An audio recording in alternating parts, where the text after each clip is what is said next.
Hello guys, Brad here again with another fragrance review. Today I want to talk about a little decant sample called Juliette Has a Gun Anyway.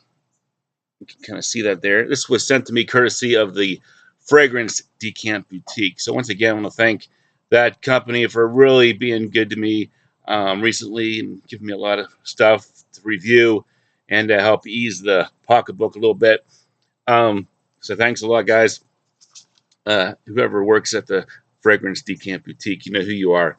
It's a unisex fragrance and came out in 2013. Classified as a floral woody musk. Top notes include neroli and lime. The mid is of jasmine. And then the base we have musk, hedione, ambrox, and woody notes. Now this one, well, first of all, I want to say that I think Juliette Has a Gun is a really cool name for a fragrance house. And I know they've been around for a while.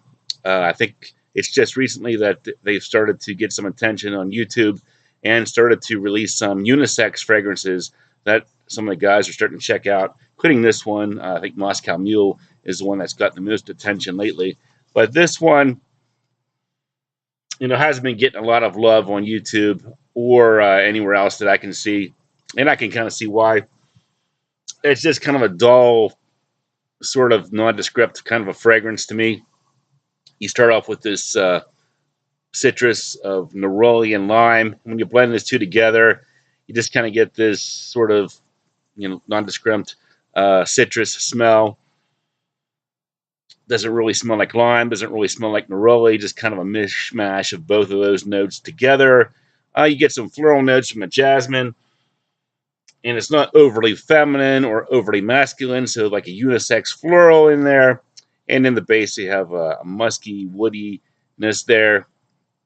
I think some people have suggested that it's an ISOE super accord, and that could very well be the case because I think it does kind of linger around like ISOE super often does on the skin. So woody, floral, citrus, musk.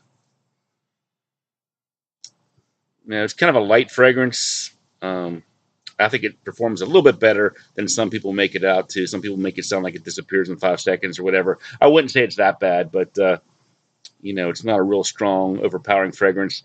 And as some people have suggested, it's kind of like a fragrance for people that don't like fragrances because it's not going to really get anybody's attention. It's not going to offend anybody. It's just something you put on and it's there, Anyway, it's kind of sums it up in one word anyway, So that's pretty much it for Juliette Has a Gun Anyway. Kind of reminded me a little bit of like an Atelier fragrance. Imagine if you layered Atelier's Cedret and Veront with Grand Neroli. The Grand Neroli has neroli. The Cedret and Veront has the lime. I think it kind of has that kind of a character to it. Kind of has like that body mist, citrus kind of a smell aspect that you would get from like a lot of those citrusy Atelier fragrances. So if you love Atelier, you might like this one as well. Kind of falls in the same realm. But I do think you can get a much better deal with Atelier because they're much more widespread. I think they're carried by some of the discounter outlets. So you can get a better deal, I think, on Atelier than you can on Juliette Has a Gun, which seems to have limited distribution in the United States. I think Lucky Scent carries this one. It's not a cheap fragrance, not overwhelmingly expensive, but it's certainly not cheap. So let's get into some final scores. Smell, give it 6 out of 10. I think it smells okay. You got a little citrus, some floral, some wood, some musk. It's been there, done that, probably better by other fragrance houses. Projection longevity, kind of a weak scent. It does linger, but it does kind of sit kind of close to the skin. And wearing it to work today for the only time, because it's a small sample here, didn't get any feedback on it. So I'll say 6 out of 10 for that. Uniqueness didn't really strike me as anything too unique.